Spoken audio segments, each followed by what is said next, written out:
Hey guys, today I'm going to show you how to install the latest wheel cover set for the Model Y Juniper.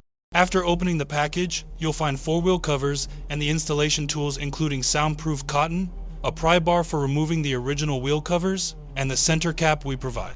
Then we'll wrap some of this soundproof cotton here, and this is the center logo, which we stick on top. Next, let's go to the car and start the installation.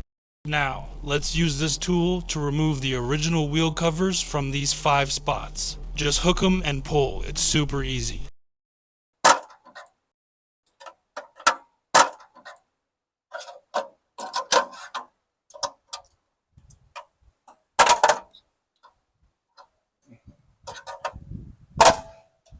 Then take out the pry bar we prepared and pop off the center section, that's it.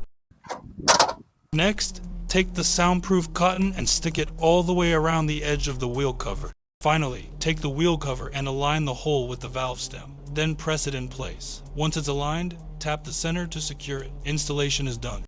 If you notice any part sticking out, just tap it down to make sure it's tight. Just peel off the backing on the logo and stick it on, that's it. This wheel cover perfectly wraps around the rim edge, helping prevent scratches and scuffs.